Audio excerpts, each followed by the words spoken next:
You are listening to The Fortress.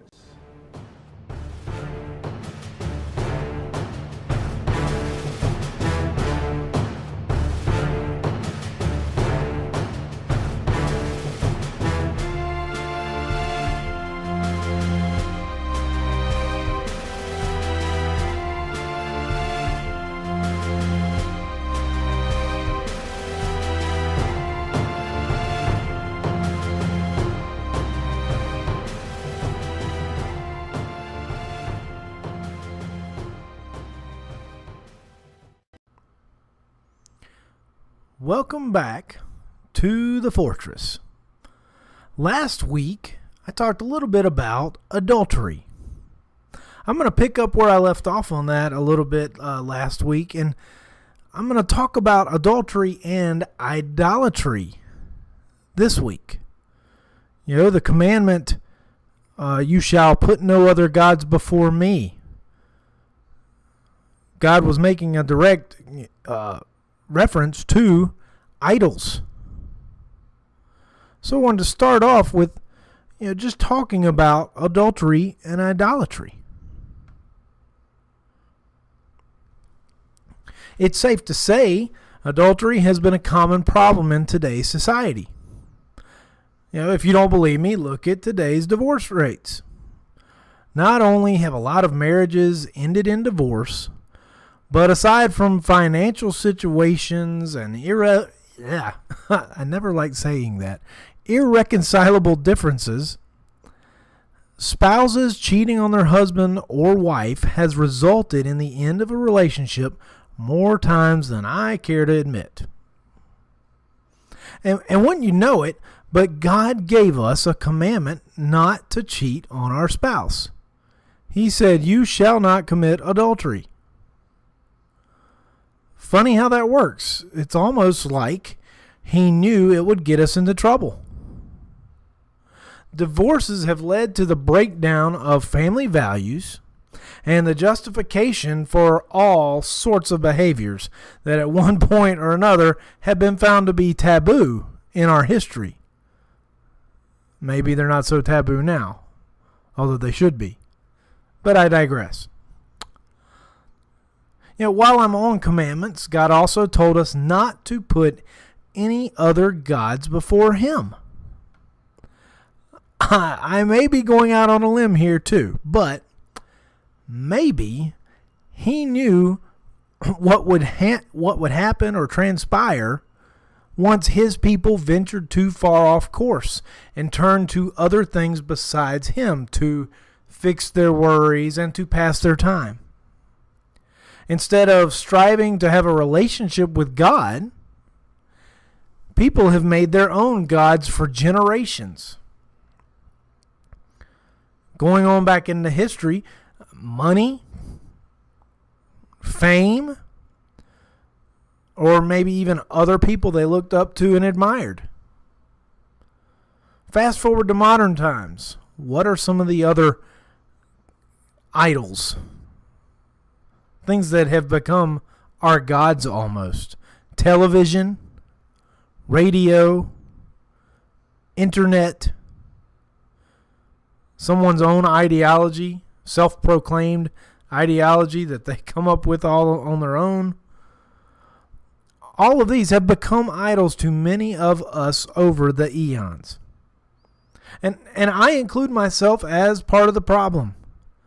For I'm as flawed as other human beings. I'm even going to come back in another segment later, actually the next segment, and I'll talk about one of my problems I had with idol worship. And although, not necessarily a true idol as in I worshiped it every day, but you'll see what I'm talking about later. But that's why God gave us His Son, because He knew we would fall short. Because God gave us free will. He wanted us to be able to choose. Otherwise, we would just be His slaves.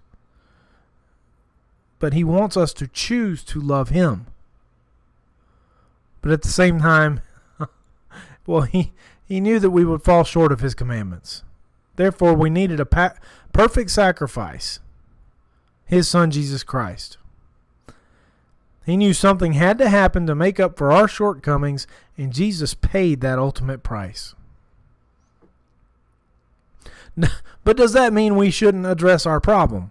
Of course not. We who believe should strive to have wholesome relationships with our spouses.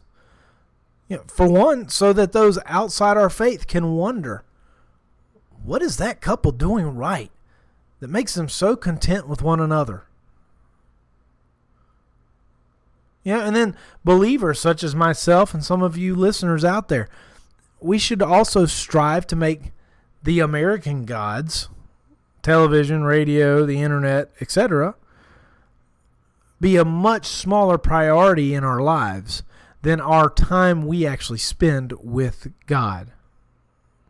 And again, I'm not pointing fingers because I'm pointing a few right back at me if I do that. So I actually am pointing a few back at me. I'm just as guilty. God wanted our relationship with our spouse to be parallel to the relationship the church is supposed to have with Jesus Christ. And for all the men out there, as sexist as this may, begin to sound, I think God gave us Jesus as the perfect example of what kind of bridegroom to be for our significant other. Humble, loving, caring, supportive, protective, and sacrificial. Throughout the New Testament, despite being the Son of God, and he fulfilled hundreds of years of prophecy, Jesus is always depicted as having humble character and humble beginnings. He faced the ultimate humility for mankind at the cross. And of course, we know Christ was loving and is loving. His love was shown through what he did for us, for what he did on the cross, but also how he showed love to his disciples and other people around him. Christ cared enough about his disciples to calm the storm when they were all frightened out on the Sea of Galilee. And he cared enough to heal the sick and wounded. Jesus showed his support for his friends when he would offer reassuring words to those who were worried about their loved ones when they came to fetch Jesus and were worried he may not make it back to their loved ones in time. Jesus was protective of the people when he expressed his frustration with the tax collectors at the temple, flipped over the tables. I mean, yes, he was mad, but is that not in defense for his people and what we were? Well, that kind of goes back to the whole idol worship thing, right? Christ himself demonstrated the perfect sacrifice when he gave all for a debt that he did not owe. What if us husbands did the same for our wives? I know I try to do all these things for my wife, but I also know I fall short. But I keep trying, and I know it will be something that that I have to keep pursuing, keep persevering through, just as we should pursue our relationship with our Heavenly Father. Of course, all you wives out there listening, this doesn't mean you're off the hook. God leaves pretty specific directions for you in the New Testament as well. This is a quote from Ephesians. I believe it was chapter 4 or 5. I think chapter 5. I didn't even bookmark it. Silly me. Did put it in quotes here though. Wives, submit yourselves to your own husbands as you do to the Lord. For the husband is the head of the wife as Christ is the head of the church, his body, of which he is the Savior. Now as the church submits to Christ, so also wives should submit to their husbands in everything. Now I ask you, does this mean wives must be doormats? Not at all. Because if husbands follow Christ's examples, if we follow Christ's example, and wives simply show respect even when they disagree with us, things will usually work out in peaceful accord. But we have to, as husbands, we have to show those Christ-like qualities. Otherwise, of course, conflict ensues, right? A little side note here. I am a police officer, and I've witnessed what happens when a spouse discovers their husband or wife has just cheated on them. I've responded to scenes where jealousy led to some unfortunate decisions on the part of both parties. And jealousy has been the root cause of everything from a spouse going to jail to a spouse killing their spouse, a lover, and even themselves. Jealousy is a dangerous force, and we should not trifle with it. So why open up the door for it by being unfaithful to our spouse? Now take that a step further. How does that apply to idolatry? Although Jesus came because we are flawed and imperfect, God does tell us that He is a jealous God. So even if He may not, smite us from the heavens with a bolt of lightning, when we do place other things higher in priority than we do Him, consequences still may catch up to us. And God will stay out of the way of those consequences. Have you ever stopped to think about either one of these concepts as they relate to each other, but also just by themselves, adultery and idolatry? How much time do you devote to God? Where does He fall in your priority list? I'm guilty of not placing Him first sometimes as well. I might as well pray that He keeps my heart grounded and reminds me sometimes of how short I may fall. How do you treat your husband or wife? For those of you out there who are married, God gave us some basic instructions and great examples. Seek the answers to questions you may have on how to worship and how to treat your spouse, and God will reveal the answers to you. So that's what I'm opening up with tonight. I want you to think about those concepts in general, adultery and idolatry. I'm going to hit a little bit more on the whole idolatry side of things, and even that force we know is jealousy, that kind of that emotion as well. I want to hit on those things a little later. And then, of course, I do have some news for my listeners out there. A little bit more when we come back.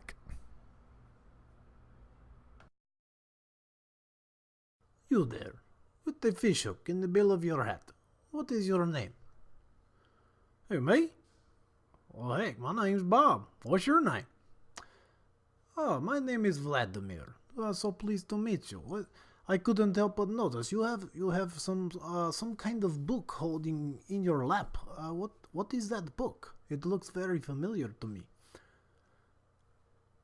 Oh, this is a book from that new author, Jason Fort. Jason E. Fort's his name. And I tell you what, man, this guy, he writes about assassins and lawlessness and martial law and all sorts of crazy stuff and all sorts of action. Yet somehow he finds a way to talk about Jesus. You believe that? Oh, yes, I am familiar with this Jason. Yes, Jason does write about Jesus. He writes about God. He writes about good messages. But you have to read between the lines. You have to get past all of the Russian mobsters and the assassins and the radical Islamic terrorists and all of those fun things. But yes, you are right. I found an easy way to find out more about his books. Oh, yeah. Yeah, I know what you're talking about. You're talking about his website. Yep, all you people out there in Dove Creek, Colorado, in Canada, and anywhere else out there, you just go to www.jason-e-fort.com. You can learn everything you want to know, and you won't believe this. But the very first book, now he's written 5 of them. 5 novels. If you want to check him out, very first book is free. Free digital download. His ebook is free, y'all. You go check him out. Vladimir, hey, you want to borrow this book? I think that is the one I do not have yet. Yes, I will take it if you are done. All right, guys. That's it. That's it for me and Vladimir. I hope you guys have a good day. Okay, welcome back. So let me ask some of you guys out there, who did you look up to when you were growing up? Did you happen to idolize anybody? Now, I can honestly say I did. I looked up to my dad. I admired my dad as a father figure. Of course, I thought he could do no wrong when I was really little, and he was my hero. And to this day, he inspires me, and there's a lot of qualities I still wish I had that he has, that I try to emulate when I can. But I don't want to say that my dad was my idol. I think I basically looked up to him like most sons should look up to their father.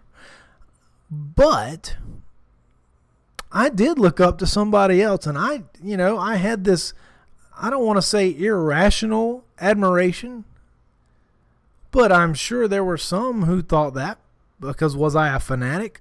Just a bit. Yes, I was. I was probably, and you can ask a lot of my friends who knew me growing up, I was probably one of the biggest Michael Jordan fans during his prime. He came up playing basketball and, excelling, of course, taking the sport to the top right in my, the peak years of my youth. And I looked up to him. I can tell you, here's how bad it got. All right, and this is even into my college days. I had a fiance. I won't name names, but if she listens to this, she'll know who I'm talking about. But in very generous fashion, she got me a gift, and it was this huge framed picture of Michael Jordan. One of these close-up pictures of him dunking, and it. Some motivational quote about desire and how you can succeed using desire and all that. But that was like the centerpiece of my college dorm room when she got that for me. And what did I do? Well, I surrounded that with Chicago Bulls hats. So, did I have like a shrine, basically? I guess you could say, more or less. That's idolatry. And now, looking back, hindsight being 20/20 like it is, I can look back and say, "Whoa, wow, what were you thinking?" But I could tell you all these stats about Michael Jordan. I could still tell you things to this day. I can still tell you the most points he ever scored in a game, 69 points against Cleveland Cavaliers.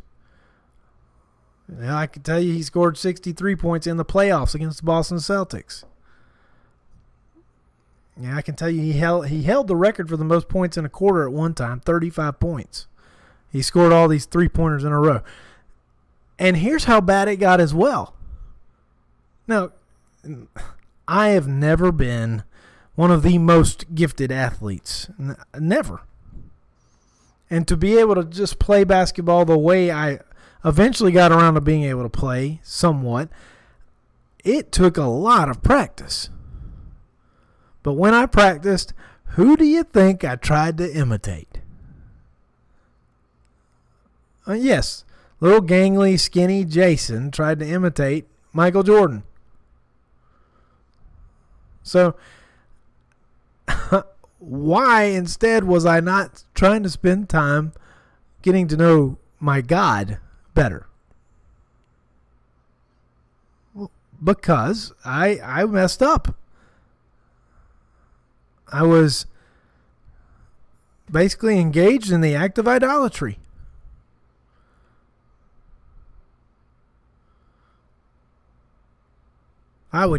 zoom into the goal. I'd try to penetrate to the basket, slashing into the lane, go up on one side of the goal, try to wave my hands around, holding the ball in like a big windmill fashion, come up on the other side. Because I learned that watching my hero, my idol. See, I told you I'm as guilty as the people I was mentioning out there in the first segment. Idolatry is a real problem. Now, could that kind of idolatry really get me in trouble? Maybe. I don't know. But looking back, I can tell you my priorities were not where they should have been. Isn't that enough? But yes, of course, there are other idols that we can choose in life that can get us in trouble. Perhaps we make something such a focus in our life, it becomes our idol. Instead of a relationship with God, we become so ambitious and so into ourselves that we pursue something like money. I got to get money. I got to get money. I'm going to do whatever I need to do to get money. Because if I have money, hey, that'll fix everything, right? And so money ends up becoming such an object of interest and desire. We pursue it. It becomes our idol.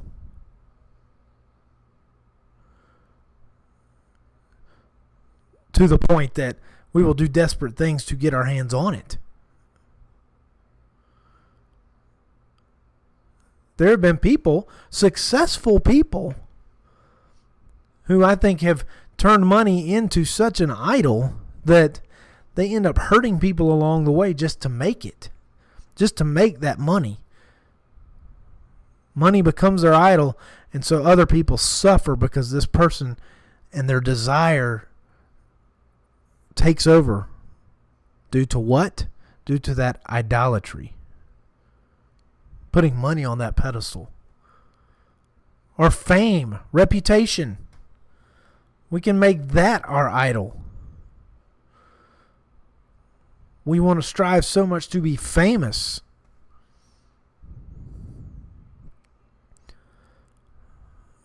I try not to get too involved with that. I know you guys out there who listen, you've heard me try to promote my books and stuff.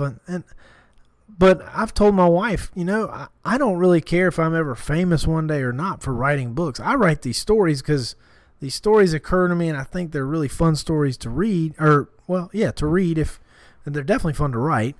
But I try to put a message in there that I can tell, and I try to find a fun way to let other people know about how God can impact lives. I happen to choose the whole action scene in books that I write because that's what appealed to me growing up. I always liked action. I always liked a lot of movement. And, I had a little physical side to me. I liked fighting. That's perhaps not the best thing, right? But at the same time, I try to include a good message. I want to point people to a good story and a good message. But what about people who just want so bad to be known in everybody's homes? Or they want their face plastered all over TV. And then we go right back down that same trail where they'll start hurting people just to get to the top. Just to get that name in lights. I know you've heard about it in the music business. We don't even have to get started on politics, do we?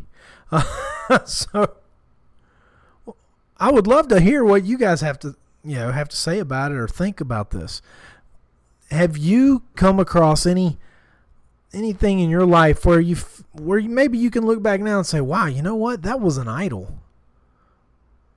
I wasn't worshiping God, or God was not my priority, but this was." I'd love to hear your stories. I try to reach out and appeal to some of the listeners out there. I've gotten a few hits every now and then. I'd love to hear from you guys, though. Just contact me, www.jason-e-fort.com. If you go to that website, just across the top, there's some little page for the contacts. Go right there, drop me a message. If you want me to email me back or email you back, just let me know. I'll do that. I like to correspond with people. My life's a pretty open book. And if you have a certain question for me, shoot it in here. Shoot it to my website. I'll answer it to the best of my ability. But I wanted to, bring up that topic of idolatry to the listeners out there, because if we look at the world today, look at all the idols we have now. There's an author who's written a book that kind of addresses the problem. Now, I don't think the author's a Christian. I don't know. Didn't really do as much research on this author as I wanted to beforehand, but there's a book out there called American Gods, and it is about this basically a pantheon of idols, of things that have become idols in American culture. Television, radio, internet, those happen to be big ones. So what about you? What have you guys noticed out there, not in your own lives, but just the world? Where have idols really become a big issue? Where have we basically put God aside because this is what is important? What are some of the other idols out there? All right, well, when we come back, I'm going to address the issue of jealousy. Of course, I've got a story for that as well. More on that when we return.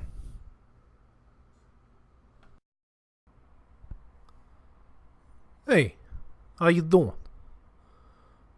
You guys may remember me. My name's Vinny. I'm here to tell you a little bit about my friend Jason. And this isn't about his books. I'd rather just talk to you guys about, you want to know more about the way he thinks, things he likes to write about, things he likes to talk about. Hey, look, all you got to do, you pull up the internet, you type in this address, www.jason-e-fort.com/blog. And then you can read like 90-something posts or more. You really know what's gonna, make his brain tick? All you gotta do is read his blog. You might find things that you agree with. You might find things that you don't agree with. But I tell you what, you go visit that site. You read his thoughts. If you don't agree with him, leave a comment. Tell him what you think. And you know what? You'd be surprised. This guy, hey, look. He's a police officer. Now, I don't know about you guys, but all you got to do is listen to the way I talk. You might assume that maybe I know a few people, huh? Maybe a few people who don't like coppers. But hey, forget about it. That's another story. But anyway, you just listen to old Vinny here. All right, you go, type in that address, see what you can find. Read the guy's blog. Hey, you never know. You might even learn something. Capiche? All right, that's enough from me. You wise guys go elsewhere. Okay, so in the book of 1 Kings, chapter 18, we come across this man known as Elijah. And Elijah gets to prove a point. He gets to prove a point that our God can be a jealous God. And when a whole bunch of prophets for a false God, for supposedly God's people who had turned to false prophets and false idols and everything else under King Ahab and, of course, some of his predecessors. Well, they have a little contest.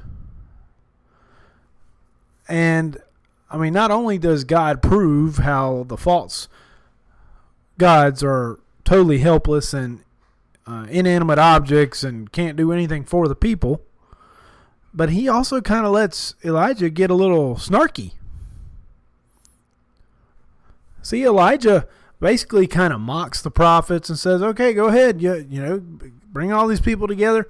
You guys shout. Maybe you're not shouting loud enough when they're trying to get their god, Baal, to light the altars on fire or to make them catch fire.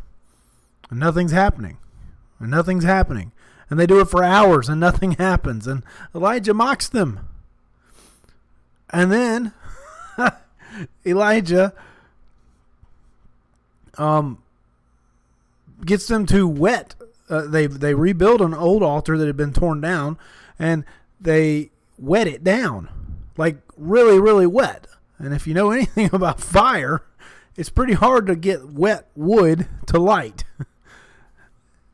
And what does God do?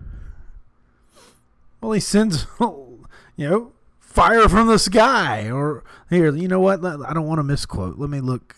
I had it pulled up right in front of me. I'm going to read it. All right. Yes. Then the fire of the Lord fell and burned up the sacrifice, the wood, the stones, and the soil, and also licked up the water in the trench. See, they dug a trench around it, put water around the idol. So they made it really wet and then surrounded it with water. And the fire of the Lord came down and burned it all up. That was God's way of saying, hey, your gods are nothing. I am the one true God. So I think there's a point to be had here as far as jealousy goes. So do we really want to mess with jealousy? There's an old saying, hell hath no fury like a woman's scorn. Well, I mean, can you imagine some of the things that have happened? I mean, really happened when women have found out that their husbands were cheating on them. And hold on, my computer is messing with me while I try to record. I'm sorry about that.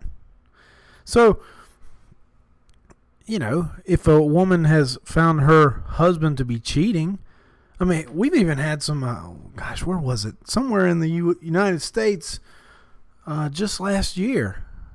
A woman found out her husband was cheating, and she she paid somebody to kill her husband. This is not like some fiction in a book. This is real life. So can we see how idolatry, well, then you make God jealous. That's not good. Adultery, you can make a spouse jealous. I have a kind of I don't want to say a true example of that once I was married, but I can revert back to the days when I was dating. And, a particular girl I was dating at the time, she had been dating somebody else before me for a long time. And when I started dating her, this, ex, was extremely jealous. All right, now, forget the whole adultery thing for a second, but just talk about jealousy. I felt like I had to watch my back because of things that I was hearing about this guy and how angry he was. That was just a boyfriend-girlfriend thing. So imagine a spouse. Imagine if you are a listener out there and you're married. Imagine how you would feel if you really discovered or caught your significant other or found out that they were unfaithful. I mean, not only would you be angry, I'm sure jealousy would set in a little bit. I mean, I'm just speaking from, my personal feelings. If I were to find that out, I'd be pretty upset.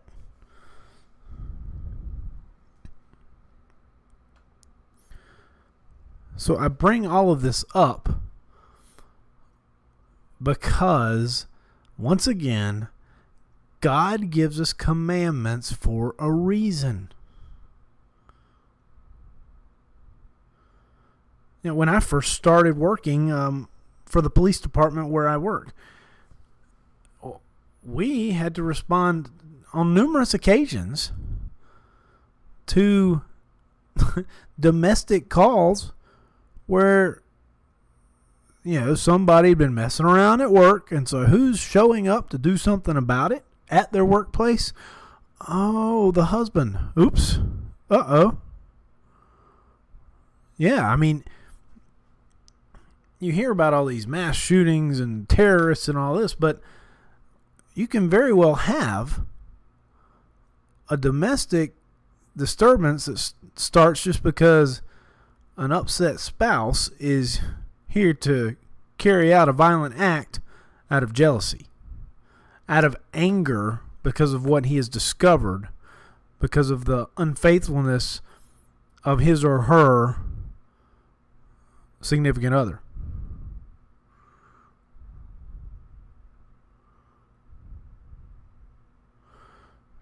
And we know that God was a jealous God. I mean, not only did he prove it to all of Ahab's prophets in a big way,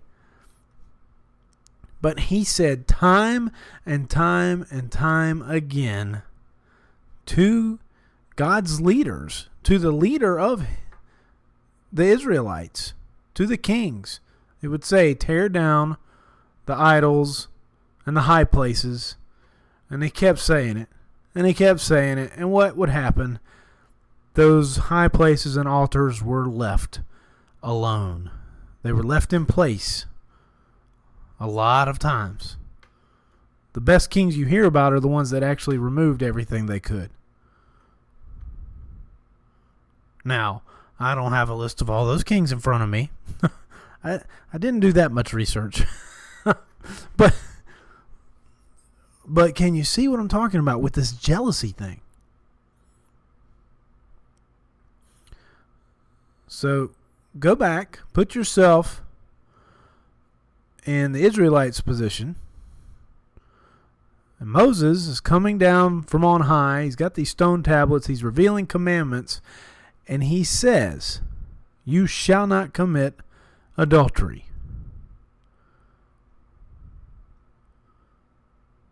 He says some other things. You shall not do this. You shall not do this. He says, you shall place no other gods before me.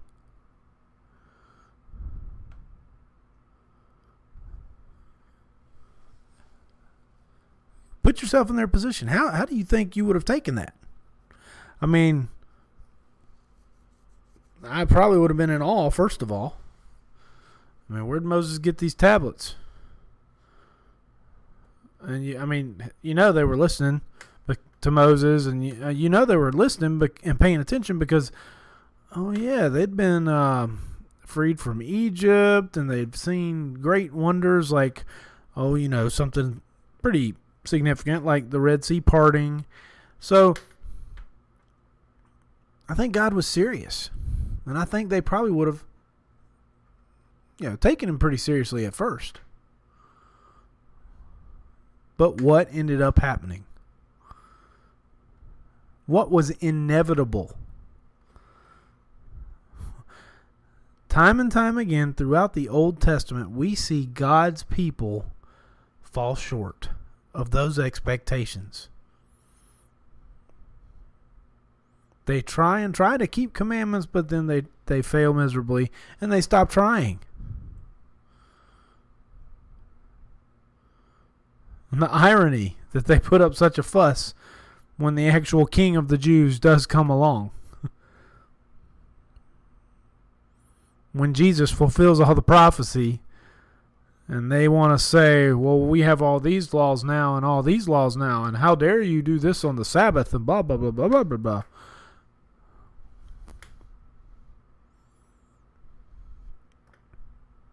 So, adultery and idolatry, there are really a lot of similarities. Now, I do have a little announcement that I want to give you guys when we come back in the next segment. But before we do that, I want to just briefly touch on some commandments in the last segment too. Because I started these 10 commandments, and you'll kind of hear why I'm going to rush a few things together in the end. But think about what we've talked about the last few weeks. If you've been listening, I started with "You shall not covet." Isn't it funny how we can start there, and you just start breaking things down from there? You can just start seeing how it all makes sense. Everything God said, He said for a reason. He knew what He was doing. He is the great creator of our universe.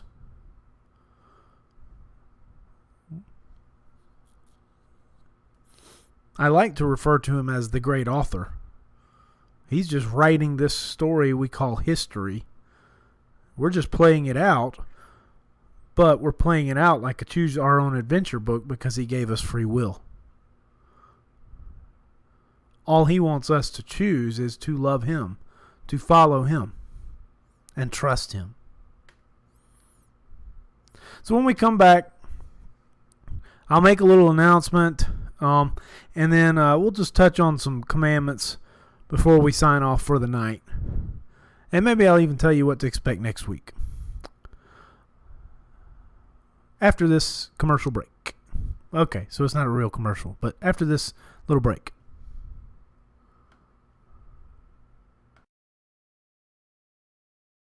Shut up and sit down. An Egyptian holy man for the religion of Islam is assassinated, and the killer leaves a gold cross as his calling card. The same Christian assassin kills on U.S. soil, and it is now up to the FBI and Interpol to bring him to justice.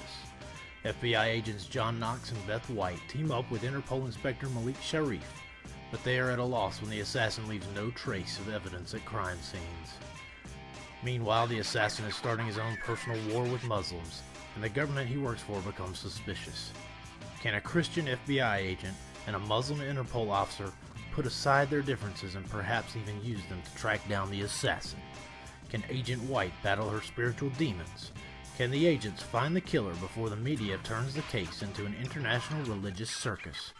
Join the investigators on a journey that will remind you of the latest assassin-style video game and your latest crime novel. But before it's all over, ask yourself, is the assassin any different than you or me? Or is he just misguided?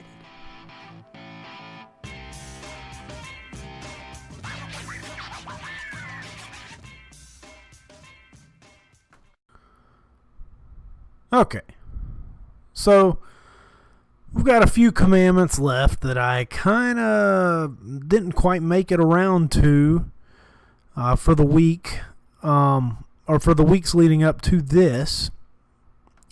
So what have we gone over? Well, we started with "You shall not covet." Then we went on to talk about giving false testimony. Then we covered "You shall not steal." Then I skipped a little bit and I said "You shall not murder." Then I covered, I basically spent some time on just adultery. You shall not commit adultery. Let's see. And then, of course, you shall not place other gods before me. And that actually incorporates 2 commandments listed here, more or less. Let's see. You shall have no other gods before me. And then you shall not make for yourself an image. So no graven images. You shall not misuse the name of the Lord your God, for the Lord will not hold anyone guiltless who misuses his name. So we shouldn't take the Lord's name in vain. If you call upon the Lord because you want to talk to him. We don't use his name as like a cuss word. We do. Some of us do in times of panic or whatever, and we shouldn't. And that's what he's saying. We should not do that. We should call upon the Lord when we need him, when we yearn for him, when we worship him. That's when we should call upon the Lord. Remember the Sabbath day by keeping it holy.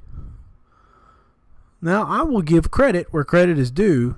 Chick-fil-A has this down pretty good. They're not open on Sundays. That's not a shameless plug. That just happens to... I know that about Chick-fil-A because sometimes I've craved Chick-fil-A and not been able to go get it on the Sunday. And I should probably feel guilty about that when I do make somebody cook meals on Sunday by going to a restaurant or establishment after church. But anyway, it says we're supposed to keep that day holy. And I've always liked God's explanation. Remember the Sabbath day by keeping it holy. 6 days you shall labor and do all your work, but the seventh day is a Sabbath day to the Lord your God. On it you shall not do any work, neither you, nor your son or daughter, nor your male or female servant, nor your animals, nor any foreigner residing in your towns. For in 6 days the Lord made the heavens and the earth, the sea, and all that is in them, but he rested on the seventh day. Therefore the Lord blessed the Sabbath day and made it holy. And maybe that's really where we've really gone astray. Maybe if we had kept that holy, we could have kept on task a little more. No, probably not. No matter what, we would have needed Jesus. And that's the whole point I wanted to make with talking about these commandments. Yes, we should obey God's commandments, but we should really understand why we need Jesus Christ. I'm a firm believer that a lot of our religions, the other religions in the world that mankind has concocted or that has been inspired or even invented by Satan himself, Islam, but I think they've come about because, it's like for whatever reason, mankind thinks we can attain the unattainable. And none of the other religions really have an answer for that. They have an unending answer. Basically, in Islam, you have to follow these rituals, these prayers at the time of day. You have to, of course, Sharia law. You have all these laws that you must follow, and of course, you have to be a good person. And you basically have this high and lofty character that you have to live up to. But then, of course, there's the whole killing infidels thing. So you can't quite be that perfect Muslim, can you? So I just don't think Islam has an answer for the unattainable. They don't. You're just going to be constantly falling short, letting down Allah. What about Buddhism? Seeking enlightenment, meditating, and becoming one with everything, like Zen Buddhism. But to truly be enlightened, how can one truly find enlightenment? By concentrating and being a well-disciplined soul? Really? You really think so? No. And see, that kind of you really end up focusing on yourself too much. And isn't that part of the world's problem? I haven't studied enough into Buddhism to ever claim to be an expert, but I'm telling you right now, enlightenment is unattainable.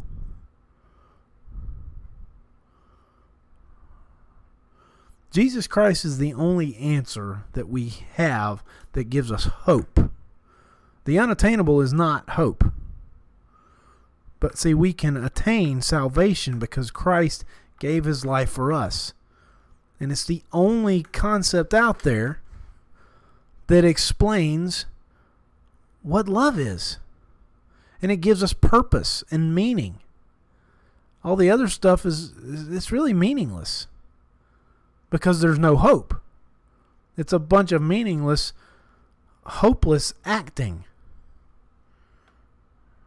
Of course, you're hearing Jason's 2 cents, but what do you listeners out there think? I've been talking about the commandments, and I just touched on some of the others, and next week I'm going to actually talk about one of the greatest commandments, although I don't think it's considered part of the original 10, and that's loving thy neighbor. Loving your neighbor as yourself. We'll get into that because I think that's a great one to end on. The reason I say to end on, and I'm kind of jumping around here. I had a plan laid out for the show and everything, but I might as well not beat around the bush. This is my next to last show on KDove. I with regret, I contacted Pastor Keith via text message. Yes, I know.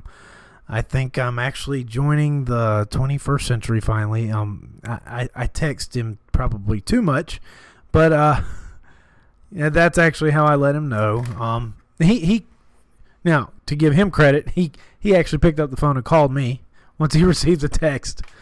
But I've received news lately at work. My job will be changing and changing duties a little bit. I'll be taking on a lot more training. My hours may change. There may be weeks that I have to spend away to get more certification to be trained. And making these radio shows, it's just, because I like to try to do it right. And Pastor Keith's been really complimentary of subject matter that I've put on the shows and the time I've put into this stuff. But unfortunately, I don't think I can dedicate the same time that I have been and still dedicate time to my passion, which is writing. As you guys well know who've been listening, my passion is writing my books and writing in my blogs and establishing a name for myself as an author, not for fame, but for people to know, hey, I'm a source I can tell you all sorts of things that might help you.